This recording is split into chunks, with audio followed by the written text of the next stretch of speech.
She stood frozen in the middle of her newly bought home. It was well past midnight, and then, in the dead silence, came singing, faint, childlike, from somewhere beneath the floor. In 1991, the Dorsey family vanished from the Tanglewood neighborhood of Jackson without warning, without a trace. Their home was left untouched, dinner half-eaten, the lights still on, and the family car parked in the garage. Police said, maybe they left voluntarily. Neighbors whispered, but no one truly searched. 9 years later, a single mother moved into that same house. She began hearing strange sounds from the basement, a steady tapping.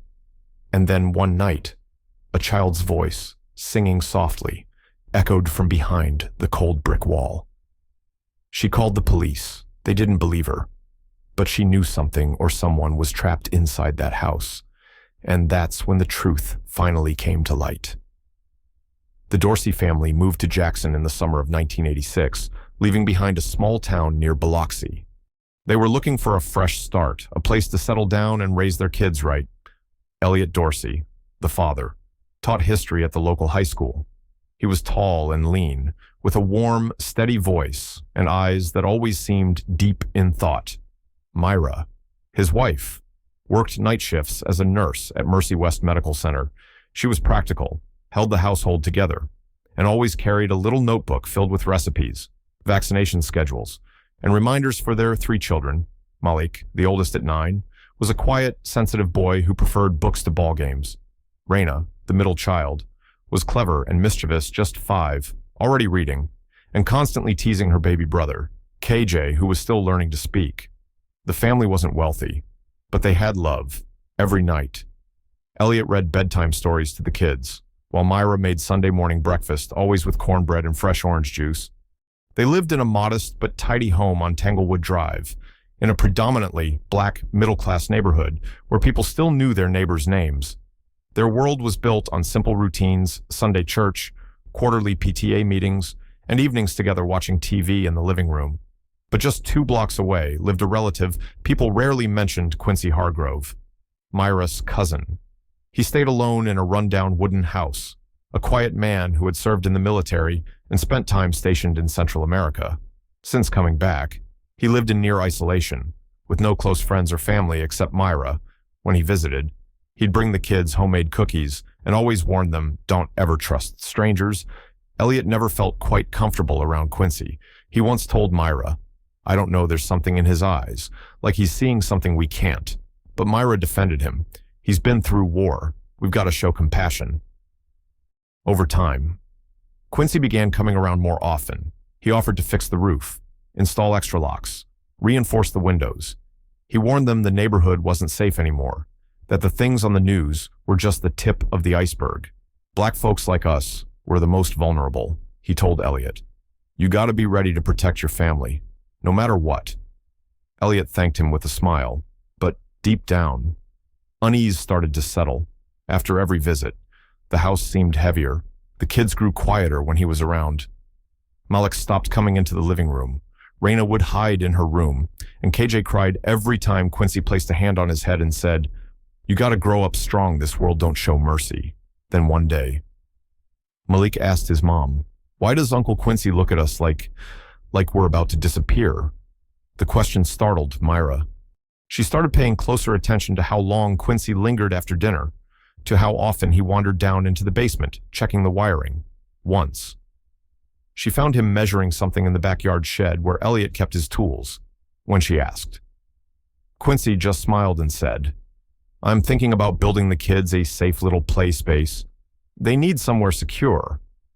But after that, Myra couldn't shake the unease, she told Elliot, who simply put an arm around her and said, He probably just wants to help the kids.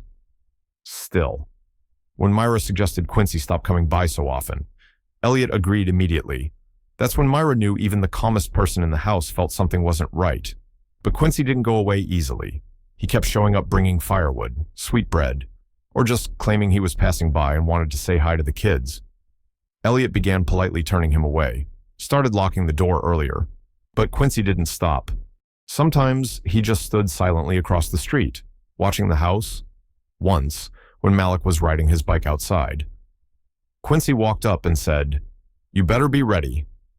One day, everything you know might just vanish." Malik didn't tell his parents right away, but 3 days later, he tore up a gift Quincy had left for him, a hand-drawn map showing the entrance to a safe zone underground.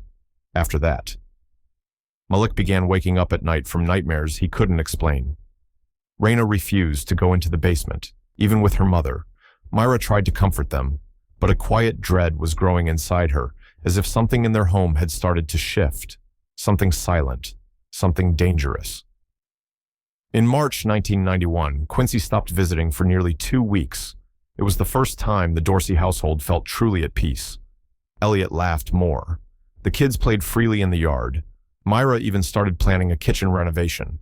Then one Friday morning, Quincy came back, no warning, no cookies. Just him standing at their front door, face grim, eyes dark. "Something's happened," he said, voice low and urgent. "We need to talk. Now." Before Elliot could react, Quincy stepped inside like he belonged there. He asked everyone to sit. Then he told them about a chemical leak at a plant on the city's north side, highly toxic, being covered up by the government. "Anyone not prepared is going to die," he said. Elliot snapped. "You're scaring the kids," he said, standing and asking Quincy to leave. But Quincy didn't move. He turned to Myra, eyes burning. "I warned you. You're the only blood I have left. If you let your family die because you trust this world, that's on you." The room went cold. Malik clutched Raina's hand. KJ sat silent. This time, Quincy left, but not empty-handed. He left behind a diagram, a detailed layout of their basement paths. Walls, measurements. At the bottom, in shaky handwriting, "This is the only place they'll be safe. I've made it ready." 2 weeks later, the Dorsey family vanished. No strange sounds. No one saw the car leave. The house showed no signs of disturbance. Everything just paused in the middle of an ordinary night. Bread still on the table, kitchen lights still on, a half-played game of dominoes on the coffee table. It was a neighbor who first noticed after 3 days of silence. She called the police, but after a quick check, authorities concluded no signs of foul play. They may have left voluntarily. When questioned, Quincy simply sighed and said, "Maybe they moved up north. They talked about it once. No one pushed further. No one checked the basement. The house sat empty." And for the next 9 years, the neighborhood lived beside a silent grave, never knowing that just behind a wall of cold brick, 3 children were growing up in darkness, and the singing, faint, almost a whisper, never stopped. When the Dorsey family suddenly vanished in April 1991, there were no warning signs, no goodbyes to neighbors, no calls to friends. That morning, Geneva Moore, who lived directly across the street, noticed the morning paper still lying on the front steps well into the late afternoon. It struck her as odd. Myra was meticulous, always picked up the paper before heading to work. Mrs. Moore figured maybe they'd gone on a weekend trip, but by Monday, the mailbox was overflowing. The porch light had been on all night. Elliot's pale blue Chevrolet was still in the garage. The kids weren't at school. Myra didn't show up at the hospital. Elliot hadn't called into the school. Mrs. Moore tried calling the house, no answer. By the 3rd night, with the curtains still untouched, she called the police. The patrol arrived the next morning.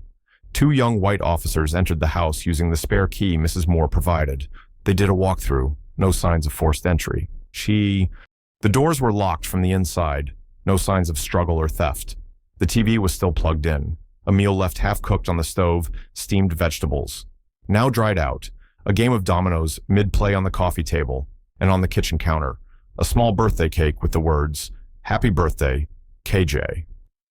The lead officer glanced around and said, "Nothing to worry about. Maybe they left in a hurry." Mrs. Moore didn't buy it. That family doesn't just up and go. They've got 3 kids. But police didn't file a missing persons report. Maybe they forgot to tell someone they were leaving. Could be a family matter. When she asked who would follow up, the officer shrugged. If something's wrong, they'll reach out. After that, the house at 42 Tanglewood Drive slowly faded into silence.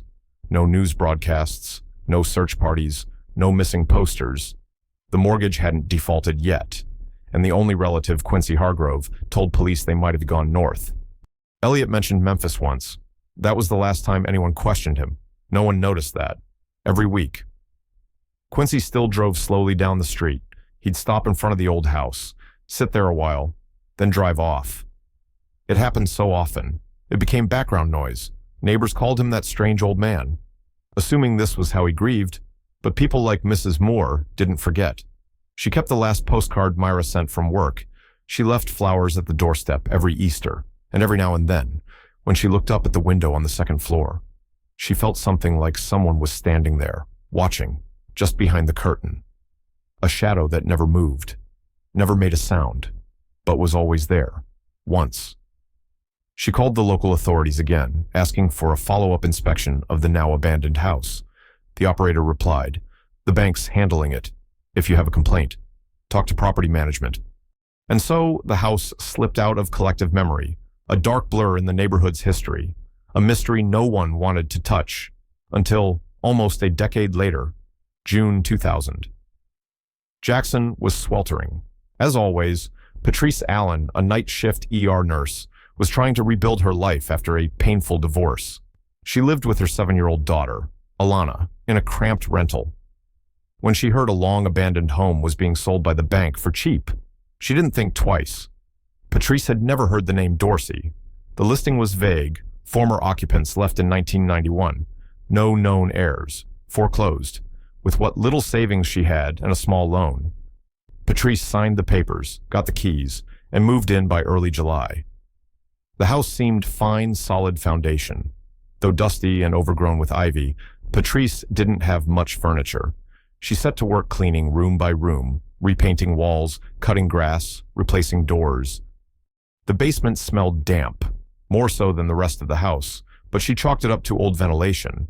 She decided to keep it locked, deal with it later. The first week was normal. Alana liked her new room.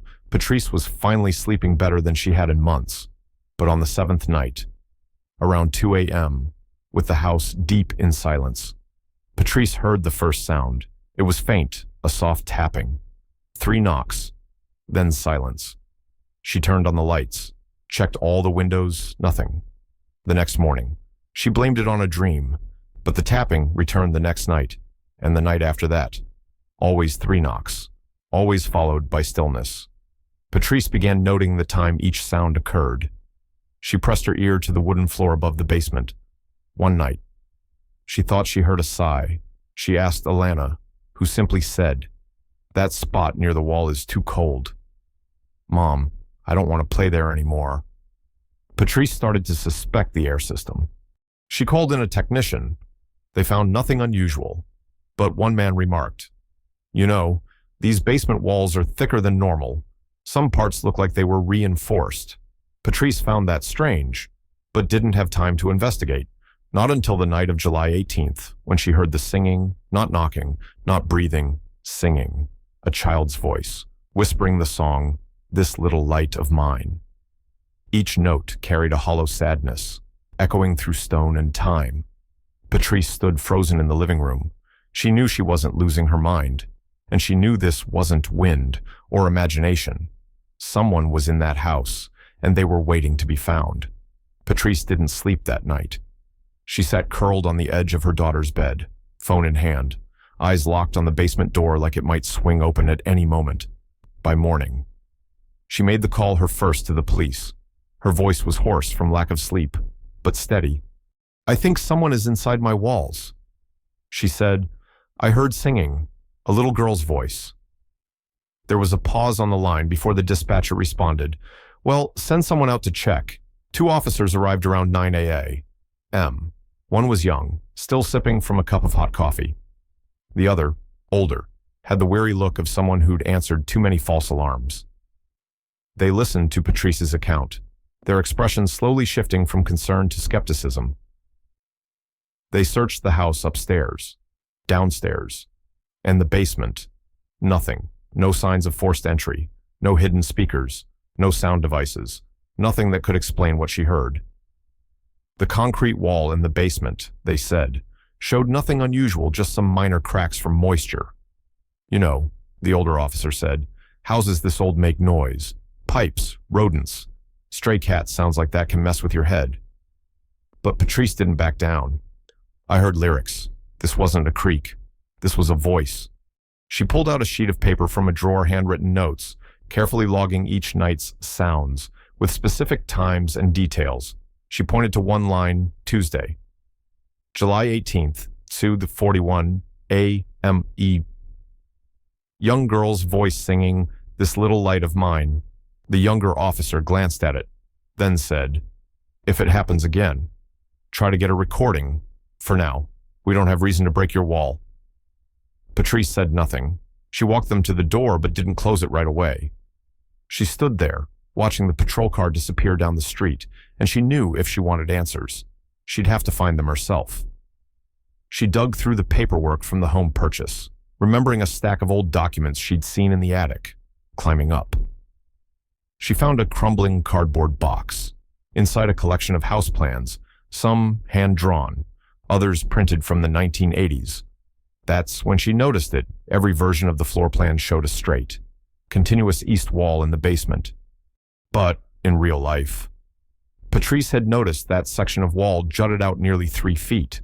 The cement looked newer, slightly different in color, and more than anything, it was always colder. The air near it seemed to suck the warmth out of the room. She took photos of the plans and printed out 2 copies, one original, one with the suspicious section marked in red. The next day, Patrice went to the police station again, but this time, she asked to speak directly with the commanding officer on duty. That's when she met Lieutenant Sharon McNally. Lady. Sharon McNally was one of the few black women on the Jackson police force and the only one on shift that day who had ever worked in the missing persons records unit. When Patrice laid the 2 floor plans in front of her and pointed to the mismatched wall dimensions, McNally didn't speak for nearly a minute. Her eyes moved slowly from the paper to Patrice's tense face. "You said you heard singing," McNally asked. "Without mockery, only careful curiosity." Patrice nodded. "I know what I heard. I work in the ER. I can tell a human voice from anything else. It was a child." "What song?" McNally asked. "This little light of mine," Patrice answered, without hesitation. McNally looked at her for a long moment. Then she stood. "Come with me." They walked down to the records basement, a chilly room that smelled of dust and old paper. McNally unlocked a file cabinet, pulled out a thick, dusty folder labeled Tanglewood Dr. 1991. Inside was a faded report. The header read, "Missing Persons Dorsey Family Insufficient Evidence for Criminal Investigation." She flipped through quickly, landing on a statement from a witness named Geneva Moore, the woman who first reported the family missing. Then another from only remaining known relative Quincy Hargrove. This man, McNally said, tapping the page, told officers at the time that the family probably moved and were staying in Memphis. She pointed to another part. No signs of foul play. House left intact. Dinner mid-preparation. Lights on. TV playing. Uncut birthday cake on counter. Patrice stared at the page. Her throat tightened. "Birthday cake," she repeated. "When I moved in, I found the cake wrapper in an old trash bin outside. I didn't understand why it was still there." McNally looked at her, and for the first time, her expression shifted. "We need to go to your house," she said, "and we're bringing someone who can break through that wall. On the way." McNally radioed for backup, requesting an emergency team for a special investigation. When they arrived, the sky had turned overcast, a soft rain beginning to fall. Patrice took her daughter to the neighbor's house.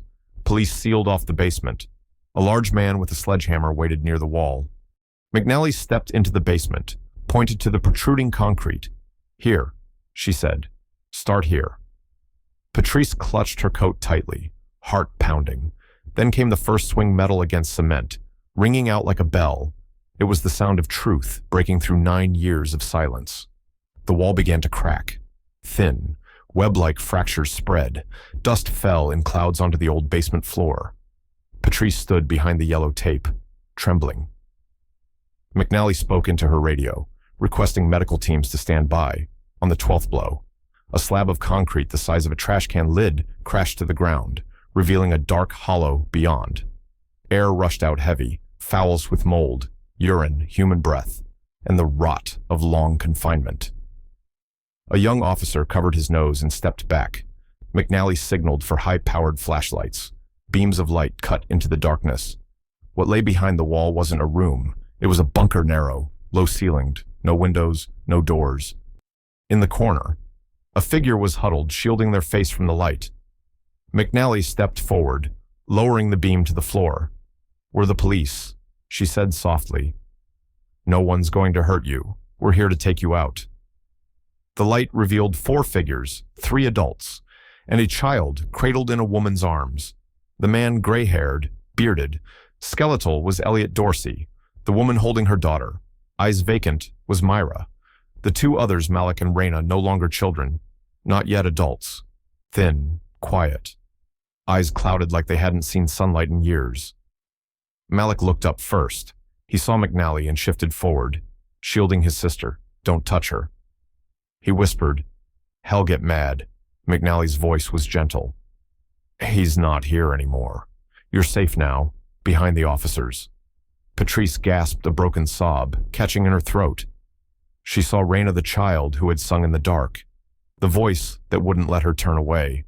EMTs entered with stretchers and oxygen masks. One placed a warm blanket over Myra. She shivered, like her body hadn't known warmth in years. As Malik was helped out, he whispered, "We used to count the days, but we ran out of numbers." McNally didn't move. She stared into the room, the safe place built in the mind of a man long lost to fear and obsession. On the inside wall, written in either blood or charcoal, in shaky, crooked letters. "Does God hear us?" McNally exhaled and raised her radio, requesting immediate forensic response. "We have an unlawful confinement case. Severe. Outside." The rain fell lightly. Patrice looked up, letting the drops hit her face, and whispered just to herself. Someone finally heard them. News of a family found alive after 9 years missing, hidden in a concealed basement beneath their own home, spread like wildfire. Within 24 hours, the house on Tanglewood Drive became the center of a major investigation. Local news crews crowded behind yellow tape, camera flashes popping non-stop, reporters scrambling to interview neighbors. The whole city was stunned, but for Lieutenant Sharon McNally, something colder crept down her spine. Pieces of an old 1991 case file began to reassemble in her mind. Quincy Hargrove, the man who claimed to be the family's only relative, had been the first to tell police the Dorseys might be moved. He hadn't shown panic, hadn't insisted on a search. He'd simply offered a reasonable explanation. Back then, it didn't seem suspicious. Now, with a hidden wall, a sealed bunker, and broken fragments of memory from Malik, it seemed disturbingly calculated. McNally ordered a full review of Jackson's medical, financial, and construction supply records from the late 80s. One name kept surfacing: Quincy Hargrove. Receipts for cement, reinforced bricks, soundproofing materials, emergency lighting, air filters, exhaust fans, all purchased between 1988 and 1990. Some were paid in cash, others with a retired military ID credit line, but the most telling purchase, a 30-pound industrial-grade mechanical lock, designed for secure rooms. Purchase date, March 1991, just 1 month before the Dorseys vanished. McNally requested a warrant and sent officers to Quincy's home. It was empty. The door was unlocked, dishes still in the sink, soap bubbles in the water, everything in place except Quincy. On the coffee table, an open Bible, Isaiah 26:20, underlined, "Go." "My people, enter your rooms and shut the doors behind you. Hide yourselves for a little while until his wrath has passed by." Next to it, a photo of young Myra and Quincy in their grandmother's backyard, folded at the corner. A message written in red ink: "Family is the only thing left worth trusting." McNally knew then Quincy wasn't running. He was either waiting to be found or watching, maybe both. Meanwhile, Malik, after 3 days of medical care and trauma counseling, began sharing pieces of what he remembered. He never said Quincy's name. He just called him, but when asked to describe the man. Malik pointed straight at Quincy's ID photo and said, "He told us there was war outside, poison in the air, death everywhere. He said only down here. We'd survive." Quincy Hargrove had been preparing for nearly 3 years before building that underground room. Military records confirmed he was a mechanical engineer for the U.S. Army. stationed in Panama where he'd suffered psychological trauma after Operation Just Cause, a 1986 psych report, never released publicly, diagnosed him with early paranoid delusions and a growing obsession, the belief that the world was collapsing and black families would be the first to fall. After leaving the service, Quincy went into isolation. He began stockpiling supplies, studying shelter construction. A hardware store clerk later recalled, he always asked how to keep air moving without windows. Once he asked, if I needed to keep someone alive without them knowing what's outside, what would I need? He did all the work himself, digging, framing, pouring concrete, insulating inside the Dorsey home. At the time, he told Elliot and Myra he was helping reinforce the foundation for storm season. Elliot trusted his cousin, they'd grown up together. Myra was exhausted from work. The kids thought it was just part of the house's secret. The day it happened was April 1991, KJ's 6th birthday. The house was clean. The cake had been bought. A small celebration was planned.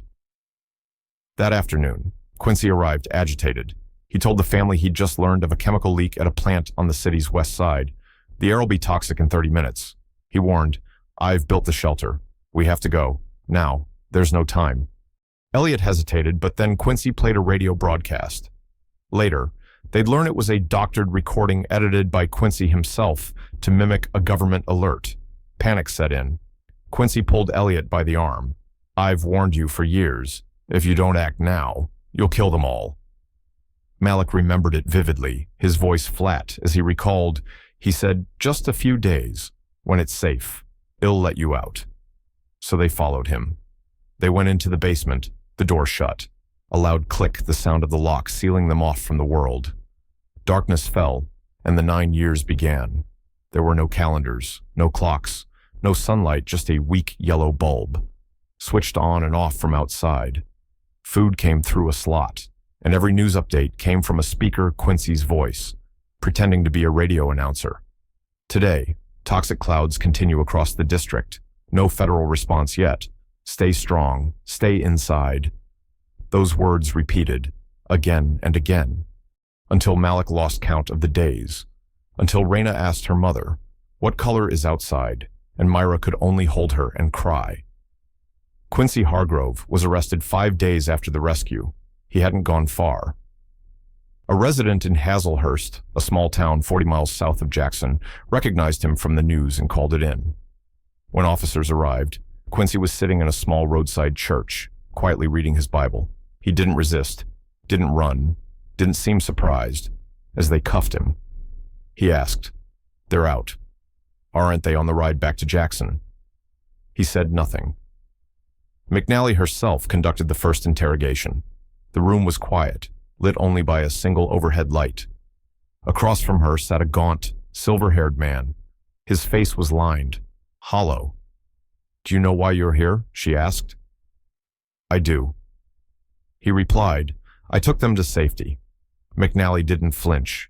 You know they didn't go willingly, that you kept them locked up for nearly a decade. Quincy didn't look at her. He stared at the wall, like he was listening to something far away. If you'd seen what I've seen, he whispered, you'd understand. The world's been gone a long time. I kept them whole. I saved them. McNally laid photos in front of him, images of Elliot, Myra, Malik, and Raina in the hospital, thin, disoriented, eyes filled with fear. Quincy glanced at them, no emotion, just a slow shake of the head. They need time. They'll thank me. She pressed him again. Why did you do it? Was it love control? Did you hate the outside world that much for the first time? Quincy looked at her, and something flickered behind his eyes. I made a promise to Grandma. I said I'd protect Myra. She was all I had left. Elliot was too soft. The world would have crushed him. I did what had to be done. The interview ended in silence. McNally's report stated, subject does not perceive detainment as wrongdoing, maintains delusional belief of salvation, signs of chronic paranoid psychosis. Quincy was sent for psychiatric evaluation. The diagnosis, severe delusional disorder, incapable of distinguishing reality, unfit for trial, remanded to a high-security psychiatric facility. There was no trial, at the family's request. No Dorseys attended any hearings. In a private conversation, Elliot told McNally, I don't want to see him again. I don't want him to know I made it. Myra never spoke during the visit, and Raina, upon hearing Quincy had been caught, only asked one question: did he bring the speaker with him? When told no, she finally exhaled. As for Malik, now nearly 23 but mentally still 14, he wrote one line in his journal: God heard us. But he came late. Quincy Hargrove spent the rest of his life in the Mississippi State Psychiatric Hospital. His room had white walls, double-locked doors, and a food slot built into steel, just like the one he built for them. The rescue of the Dorsey family and the arrest of Quincy Hargrove sent shockwaves through Jackson. But once the initial shock settled, a second wave rose, one of anger, and not just at the man who had imprisoned them, but at the system that had failed to see them. Neighbors like Geneva Moore, who had reported the family missing in 1991, now stood in front of TV cameras. Voice trembling, I called. I said something wasn't right. But no one listened. A petition quickly gained traction, demanding a formal review of the patrol unit that had handled the case. Officers who once dismissed the Dorsey's disappearance as not worth investigating were suddenly under scrutiny. But it was Lieutenant McNally who uncovered something even more disturbing. The Dorseys weren't the first. While combing through decades of missing persons reports from Jackson's black neighborhoods, McNally found at least 3 similar cases, families who had vanished without a trace, whose disappearances were marked as voluntary departures. An elderly couple on Jameson Street, a single mother from Eastover, a 19-year-old named Lionel Harp. No one ever looked for them. No one ever heard from them again. And the question grew louder, if not for Patrice Allen, a single mother who refused a convenient explanation, who documented everything, who demanded answers what would have happened in a private therapy session. Malik once whispered a sentence that silenced the room. If I hadn't sung, would anyone have known I was real Raina, who spent her entire childhood sealed away, now panicked every time a door closed. She's not afraid of people. Her therapist noted, she's afraid of silence. As for Elliot and Myra, guilt hung over them like a second skin. Elliot couldn't stop wondering why he hadn't questioned Quincy sooner, why he'd trusted him, why he hadn't held tighter to his family that day. Myra cried every morning, the time she used to spend preparing breakfast, now only a cruel reminder of the years lost. They were rescued, yes, but the scars they bore were invisible, felt in every hug, every startle awake in the night. And one painful question echoed across the community. If an ordinary woman could uncover the truth, why couldn't an entire system? No one had an answer, and maybe that was the greatest tragedy of all. Just as the case seemed to have reached its end, the captor jailed. The family saved new details in the Dorsey's testimonies, unsettled the investigation team in separate interviews. Malik recalled a stretch of weeks where Quincy's voice disappeared from the loudspeaker. We thought he was dead, Malik said. Then one day, he just came back, like nothing happened. Raina described strange days, times when the lights stayed on for 3 straight days, and food was delivered more often, breaking the strict routine they'd known. Elliot vaguely remembered hearing loud banging from outside, as if someone had been removing or dismantling part of the structure. McNally began digging into city maintenance records for the Tanglewood area over the 9-year span. That's when she found it. In the fall of 1995, a city utilities crew had documented a sewer system inspection that brought them dangerously close to the Dorsey Foundation. The report noted excavation halted due to risk of ground collapse, but the file was never shared with police. And the approving engineer, a distant relative of Quincy Hargrove. It now seemed possible Quincy had known the inspection was coming and staged a fake structural hazard to keep anyone from getting too close.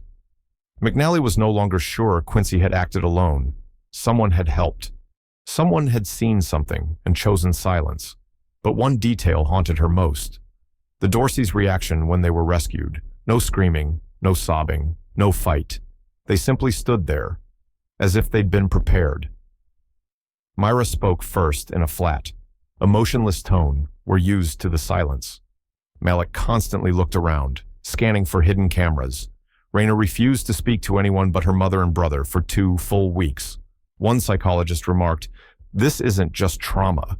This is conditioning, formed from prolonged exposure to absolute control," which led to an even darker question after so many years. Did they still believe freedom was real? Perhaps Quincy hadn't just stolen time, he'd stolen their sense of reality. And if that was true, had the rescue come too late during the inventory of the hidden bunker? A forensic tech discovered something wedged deep in a wall crack between soundproofing and plywood. It was a thin, mold-stained notebook, nearly destroyed by dampness. Most of the pages were ruined, but a few survived. The handwriting didn't match Malik's or Myra's or Elliot's. It did, however, closely match a letter Quincy had once written to his grandmother, still on file in the family archive. The notebook wasn't a journal. It was a log, a set of directives, lighting schedules, meal portions, scripted radio messages with dates, tone, and exact phrases to use. Each page mapped out a day, each line, a tiny piece of order to sustain control. At the end of the book, one phrase was circled twice in red. If no one comes, initiate phase 2. No other details, no location, no plan. Just that fragment, like an unfinished warning. McNally brought it to the psychiatric hospital and asked Quincy directly. He just smiled. "You're too late." He said, "Phase 2 doesn't need to start anymore. They're out." "What was phase 2?" she pressed. "What were you going to do?" He didn't answer. He closed his eyes, tilted his head back, and whispered, "Some things shouldn't be open, but maybe no one cares anymore." There was no threat in his tone, just delusion. And yet no one on the investigative team could shake it. If Quincy had another plan, if part of the house was still undiscovered, if someone else knew was the case truly closed, the house on Tanglewood was sealed shut. But on the final night, before demolition crews arrived to tear down the foundation, a security guard reported hearing a soft laugh, faint, distant, rising from beneath the ground. He checked the property. No one was there, but as he stepped off the porch, he paused. There, on the edge of the basement door, sat a pair of small children's shoes, old, worn. No one knew where they came from. No one dared to go back inside. And the next morning, as if to bury it for good, the house was demolished, the foundation filled with concrete. A permanent grave for everything buried beneath. But those shoes, though photographed in the final forensic log, were never found again, a year after their rescue. The Dorsey family lived in quiet seclusion, in a small care home tucked away in the northern suburbs of Mississippi. A modest house, 3 bedrooms, white picket fence, and a magnolia tree in the front yard. They never appeared in public. No interviews, no books, no media deals.